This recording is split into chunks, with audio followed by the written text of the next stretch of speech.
Hello, welcome everybody to Comics Crunch. We have another bite-sized breakdown for you, and today we're going to be covering the Man of Steel 2. And if you missed the last video, I'll link it for you in the description below. You don't want to miss these stories from Bendis. If you want a good comic, go pick these up. Anyways, guys, let's jump into issue 2. So we start off, and we're back into the past, and we see Krypton exploding. And this is actually some pretty good art. I like that picture. We then jump over to the Milky Way Galactic Center, and we see Lord Gandallo and Appa Aliapsa, and he's accusing them of going behind their back and giving Rogol Zaar permission to destroy Krypton.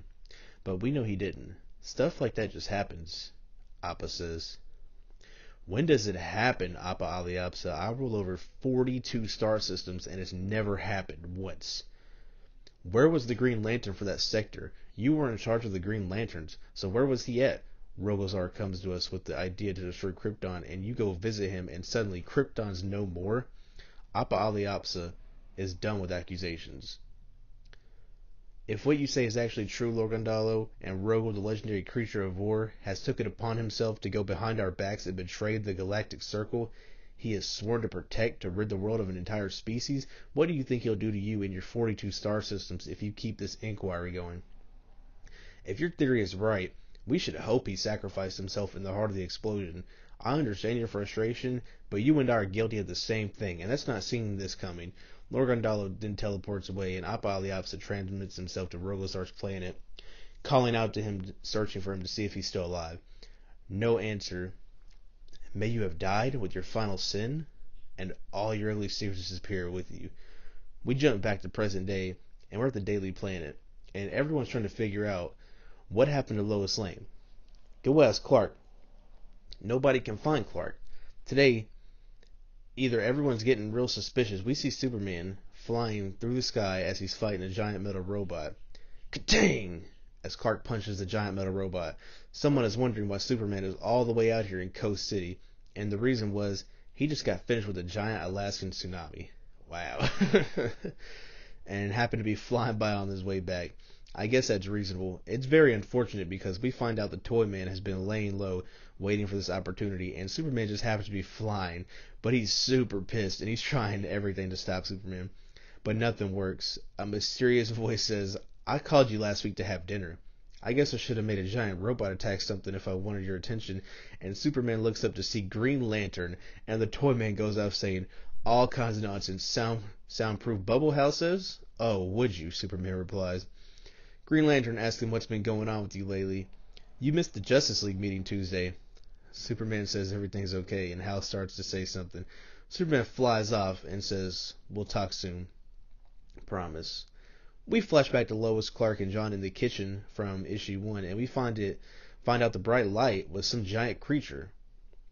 Get behind me, Lois, Dad. What is that? And Superman crashes on the moon.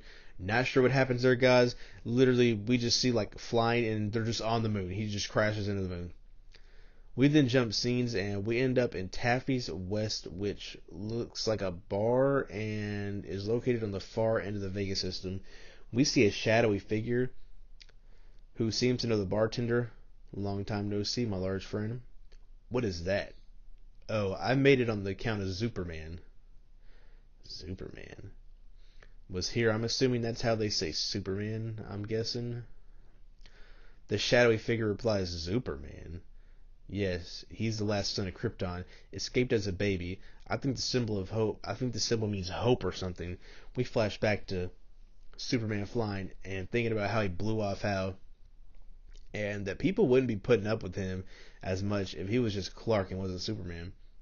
And as he's flying, Superman sees another burning building, but even with his X-ray vision, he can't see how it started. He saves the civilians nearby. Someone's burning down Metropolis, one building at a time, right in front of me. I don't understand. We then end up at the Daily Planet, and Clark is attempting to turn in a story about the arsons and the giant robot, and Green Lantern showing up. But his boss, Mr. White, already knows we have to come up with stories that everyone doesn't already know, Clark. Our competition is killing us. We may have already been sold. We'll find out eventually anyway. Why don't we give them the biggest story of the year, Trish says. What story? You and Lois Lane, Clark. What happened to her? That's not your business. Lois is almost famous, so you should hear the rumors going around. Or not. Clark walks away. Mr. White says this is mildly inappropriate. Get him to talk. We might be saved another week. See, how can we compete with this? This guy's about to kill someone on live TV. It looks like Joker in a car, and he's just running over all kinds of cars. It's pretty funny. Where did Clark go? Trish wonders. You offended him being obnoxious. Get us a story. It has to be out there. One that can put us back in the game. The panel jumps, and we then see Rogol Zaar, it seems, on some type of motorcycle flying through space, because we see planets in the background, so he must be booking it. He's looking more and more Zarnian to me, like almost straight up Lobo. But that brings our story to a close, guys. If you like this story, like the video or leave a comment down below. We will be covering issue 3 when it's released. This is a really good story, I think, but I'll leave it up to you all if we cover the rest. Like always, if you like anything you've heard here, subscribe.